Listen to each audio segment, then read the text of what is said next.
감사합니다. 감사합니다. 네, 그리고 반갑습니다. 제가 한 10여 년 전에 전체 우리 ROTC 모임에 이렇게 강사로 섰다가 제가 아주 떨렸습니다. 저는 부흥 강사로 계속 활동을 하고 상담 사역을 하고 가정 사역을 하는 그런 하나님의 소명을 받고 지금까지 왔는데 그렇게 떨어보긴 처음이었거든요. 선배님들 다 계시니까 제가 떨리더라고요. 근데 오늘 우리 동기분들을 뵈니까 너무 존경스럽습니다. 그리고 오늘 이 말씀을 준비한 내용은 우리가 이제 저도 마찬가지입니다만 은퇴를 앞두고 있습니다. 시무를 은퇴를 앞두고 있는데 지금껏 여러분들이 다 같이 겪고 오셨겠지만 구약시대 때부터 지금 오늘날 이 순간까지 하나님의 이 음성이 들리는 듯합니다. 너희들이 어느 때까지 나를 믿지 않겠느냐? 그 말씀을 여러분들이 이제 믿게끔 하셔야 되는 겁니다. 그 사명을 갖고 계시죠. 제가 그 상담 사역을 하면서도 만나는 사람들마다 다 믿음이 없더라고요. 믿지 않고 좋은 일을 가지고 저한테 찾아오지 않습니다. 전부 힘들고 어렵고 하니까 저를 찾아오는 거죠. 그런데 공통적인 건 뭐냐면 믿음 가운데 있지 않더라는 겁니다. 그래서 그 어려운 가운데서 고통 중에 있다가 그래도 신앙하는 중에 목사님께 상담을 받아보면 뭐가 해결이 될 것 같으니까 오는 거겠죠. 거기서 제가 공통적으로 느낀 것이 믿음의 시선의 문제였습니다. 우리가 잘 알듯이 정탐꾼을 파견했을 때 10명은 부정적인 얘기를 하고 왔고 갈렙과 여호수아만 긍정적인 얘기를 했죠. 그러면 우리는 그게 믿음의 문제라는 걸 다 압니다. 그런데 여러분, 그 10명이 와서 거짓말을 했어요? 아닙니다. 사실대로 말한 겁니다. 자기들 눈에 보이는 대로 그 사람들은 부척장신에다가 자기들은 메뚜기만 하다 상대적으로 너무 작으니까 사실대로 보고 그거를 이야기했습니다. 거짓말 한 것도 아니요, 잘못 본 것도 아니요, 자기네 눈에 보이는 대로 그거를 얘기한 겁니다. 그런데 결과적으로 오늘 우리가 읽은 이 내용처럼 하나님께서 야단을 맞고 이 정도로 끝난 게 아니었죠. 다 아시다시피 갈렙과 여호수아는 그들이 우리의 한 끼 식사 정도밖에 안 된다. 그까짓 거 아무것도 아니다. 그렇게 자신만만하게 얘기를 했단 말이죠. 뭐가 달랐겠습니다. 결국 그 사람들은 자기 눈에 달려있는 눈으로 본 대로 세상 속에서의 느낌으로 말을 했고 이 갈렙과 여호수아는 믿음으로 얘기했다는 사실입니다. 그럼 그 믿음이라는 게 뭐냐? 믿음의 시선은 결국 하나님이 함께 하신다는 거예요. 골리앗 앞에 다윗도 마찬가지입니다. 그 골리앗, 그 미소년이 그 장대한 골리앗 앞에서 그렇게 큰 소리를 뻥뻥 치면서 나갈 수 있었던 것은 믿음의 눈으로 바라봤기 때문에. 그런데 우리가 알다시피 하나님에 대해서 손목에 미간에 다 쓰고 붙이고 하나님을 경외하고 얼마나 그들의 예배 속에서는 그 거룩함이 드러납니까? 그런데 왜 하나님이 함께 하시다라는 걸 느끼지 못하고 그것을 믿음의 시선으로 바라보지 못하느냐는 게 이제 큰 문제죠. 오늘날 신앙생활을 하는 모든 사람들이 믿음의 시선을 갖는 것도 쉽지 않지만, 그러나 뒤따라 영적인 이해가 뒷받침이 되지 않으면 그 믿음의 시선이 계속 유지될 수 없다는 것을 우리는 알게 되었습니다.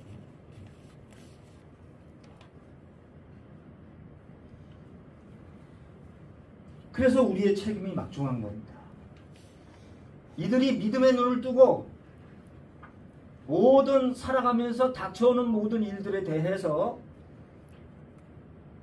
믿음의 시선으로 바라볼 수 있게 해줘야 되고, 또한 그 믿음 안에서 유지될 수 있도록 그 맞닥뜨린 상황에 대한 영적인 이해가 수반되지 않으면 영적으로 성숙해질 기회가 없다.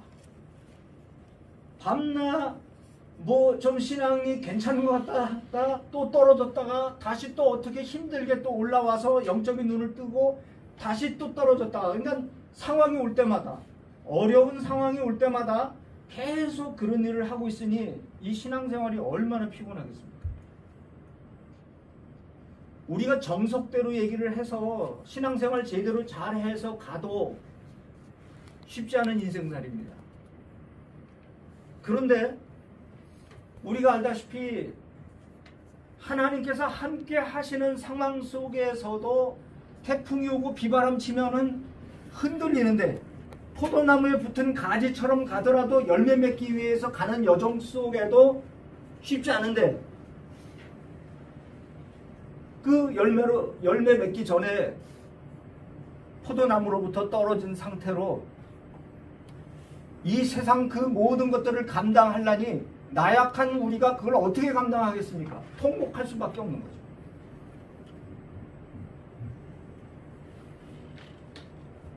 그래서 오늘 우리는 이 부분을 좀 자세히 좀 들여다보자. 어디가 이게 문제였는가?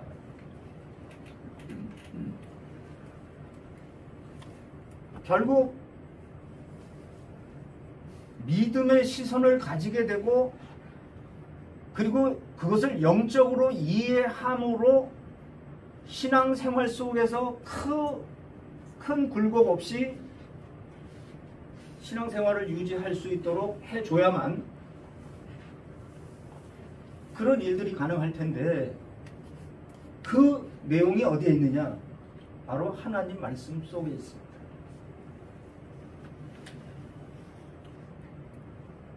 결국은 이들이 영생을 받았다고 하고 영생의 삶을 산다 하는데, 그 영생이라는 게 영원한 생명, 추상적이란 말이죠. 그 영생을 받은 증거를 우리들 삶 속에서 발견할 수 있어야 됩니다. 이미 임한 천국에 대한 그것을 맛보야만, 맛을 봐야 맛을 안다고, 그 좋은 맛을 봐야 천국을 소망하게 될 거 아닙니까? 자연적으로. 우리가 가야 할 본향 땅, 그 천국을 소망하게 되는 겁니다. 이미 임한 천국에서 내 삶 속에서 맛을 봐야, 맛을 봤으니까 가야 할 본향 땅 천국을 그리워하고 기대하고 그런 마음으로 소망 가운데 살아가지 않겠습니까?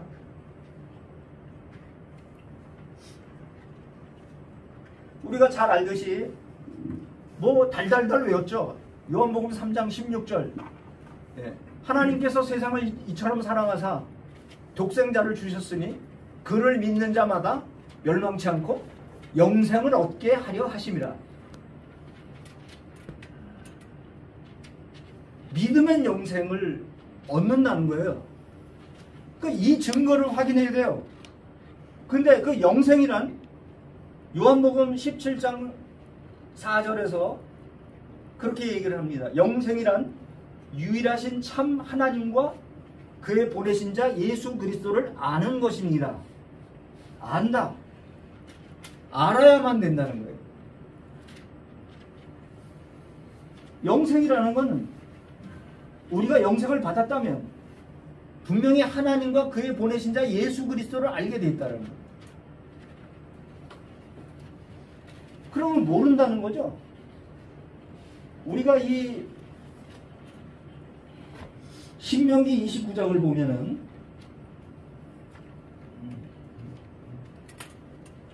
제가 읽겠습니다.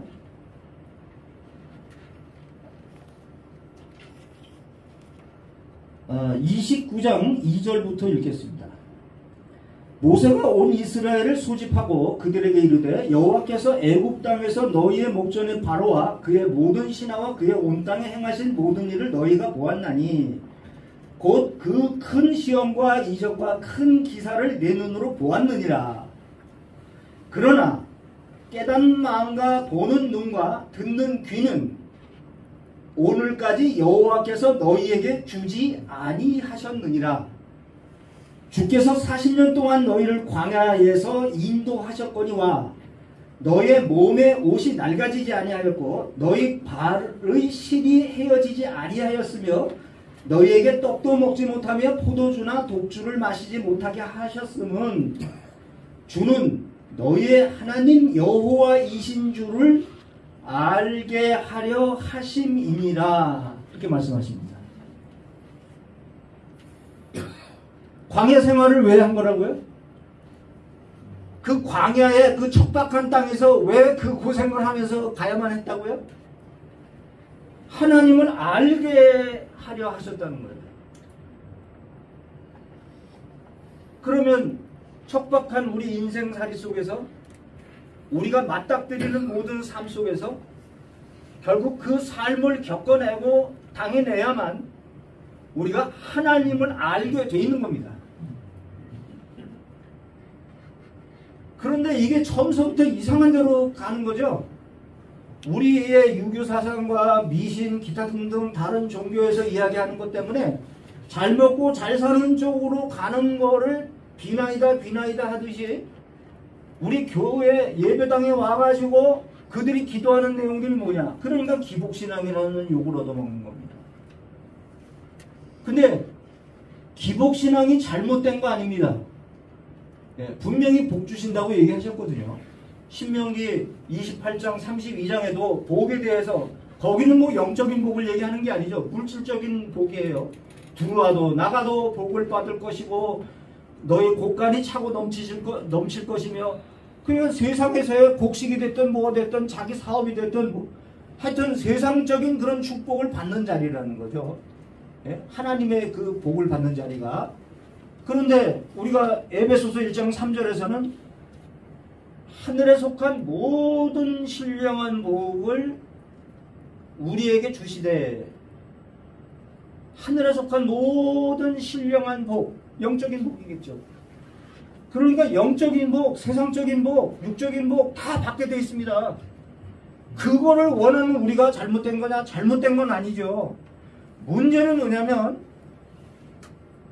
세상적이고 육적인 것만 원하기 때문에 이게 문제가 됩니다.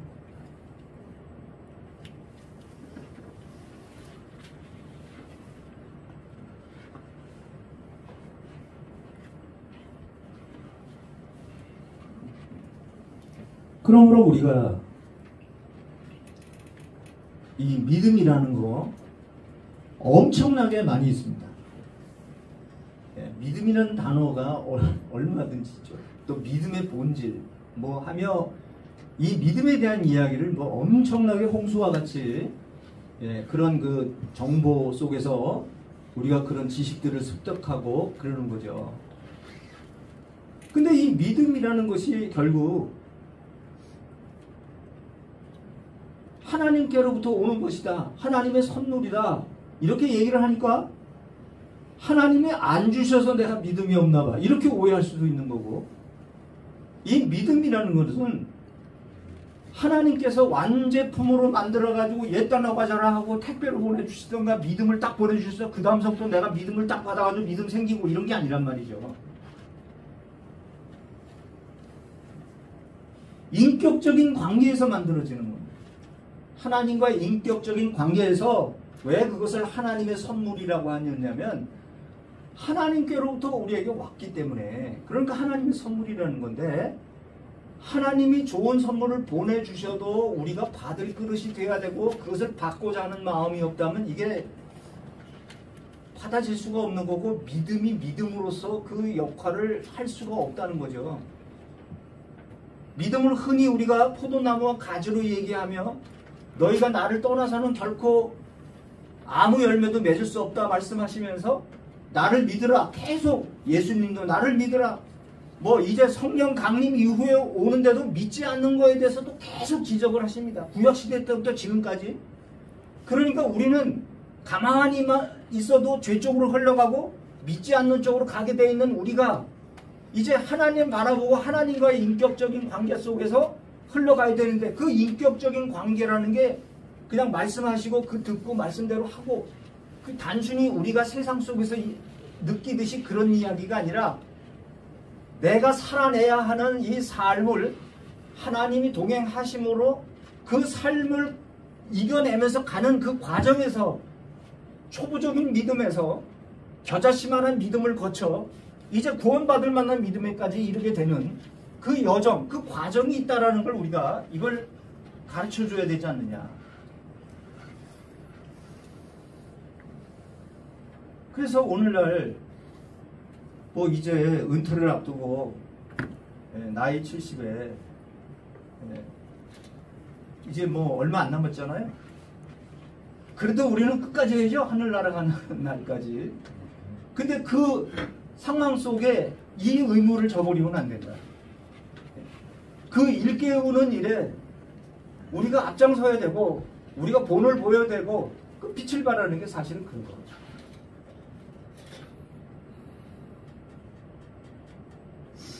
믿음은 바라는 것들의 실상이요 보지 못하는 것들의 증거니. 결국 히브리서 11장 1절이 이야기하고 있는 그 히브리서 11장을 우리가 믿음장이라고 하는데 제일 1절에서 나오잖아요. 결국은 바라는 것들, 모두가 다 바라는 것들의 실상, 현재 보이는 거라는 거죠. 이 말은 우리가 다 하나님이 주시는 복을 바라면서 살아가지만 그것이 현실에 우리가 체험이 되어야 된다. 우리가 실제로 받아야 된다. 그래야 맛을 보고 그래야 우리가 천국을 소망하게 된다. 그리고 우리가 눈에 보이지는 않지만 보지 못하는 것들의 증거되고 있다라는 것은 현실 속에서 보여지고 있는 거죠. 이게 바로 하나님이 복 주신다는 증거 아니겠느냐. 그게 믿음 안에서 믿음의 시선으로 바라볼 때에 그게 다 보이는 겁니다. 세상적으로 바라보면 저렇게 큰 사람들을 메뚜기 같은 우리가 어떻게 이기냐. 그렇게밖에 생각할 수밖에 없죠. 그러나 믿음의 시선으로 바라보면 저들은 우리의 먹잇거리밖에 안 된다. 한 끼 식사밖에 안 된다. 하나님의 동행하심의 그 인식이 우리의 가슴을 부풀게 하고 허리를 펴게 하고 우리가 당당하게 다윗처럼 골리앗에 나아가듯 그렇게 할 수 있는 것이 아니겠느냐. 그러면 그 영적인 이해는 우리들이 삶을 살아나가면서 차곡차곡 쌓여지는 거죠. 우리들 그 삶 가운데 하나님 말씀대로 살아내면서 말미암아 비가 오나 눈이 오나 그것을 하나하나 쌓여져 가면서 영적 성숙을 이루고 우리들의 성화를 이루어 나가는 것이다. 아직까지는 나약한 존재 속에 있지만 우리 모두가 이제 또 늙어가는 시대에 있지만 그러나 우리 영은 살아있습니다. 예, 여러분들은 특히 세우신 자라는 것이 아멘 소리에서부터 느껴요. 예, 기도하실 때도 아멘 아주 딱 나오잖아요. 딴 데 같은 아멘 소리도 안 나와요. 교도소는 잘합니다. 교도소는 워낙 패서 그런지 아멘, 아멘 딱딱 나오는데 예, 이 뭐 일반 이런 사람들은 한테 가면 아멘이 별로 이렇게 나오질 않아요. 누가 하라고 하기 전에는 마음에서 우러나오지 않아서 그래요.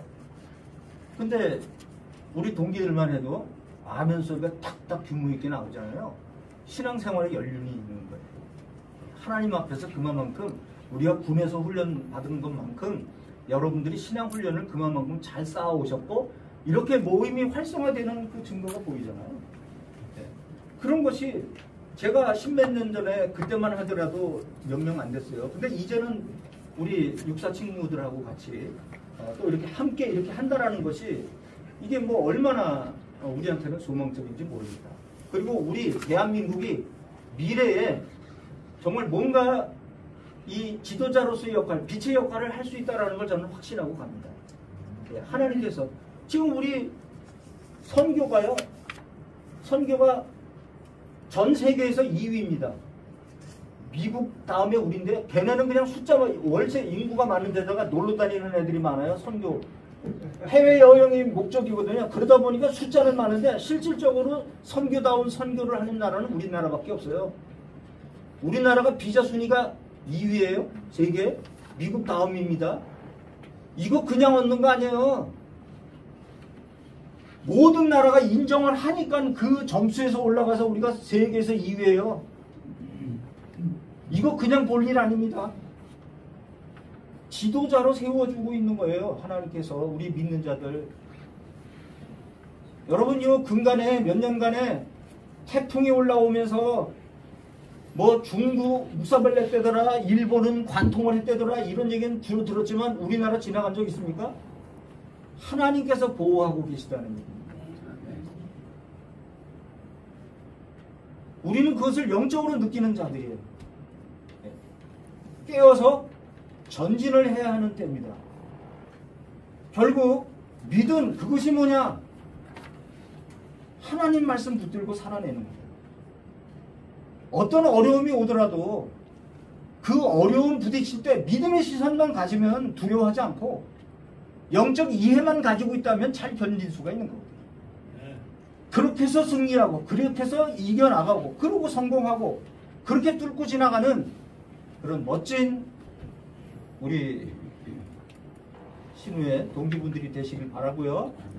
그리고 또 그것을 또 가르쳐야 되는 입장에 있다는 걸 항상 잊지 마시길 바랍니다. 네, 감사합니다. 기도하겠습니다. 사랑의 하나님 아버지, 그 은혜에 감사를 드립니다. 하나님께서 이 아름다운 공간을 허락하시고 또한 저희가 믿음으로 하나 되어 하나님께 예배를 드릴 수 있도록 하시니 더욱 감사를 드립니다. 아멘. 이 안에 좌정하셔서 온전히 복되게 하시고 성령 충만한 가운데 은혜 풍성한 가운데 기뻐하고 빛을 발하는 우리 모두가 될 수 있도록 마음속에 각인하는 그런 놀라운 은혜의 시간이 될 수 있도록 역사하여 주옵소서. 아멘. 예수님의 이름으로 기도드립니다. 아멘. 아멘.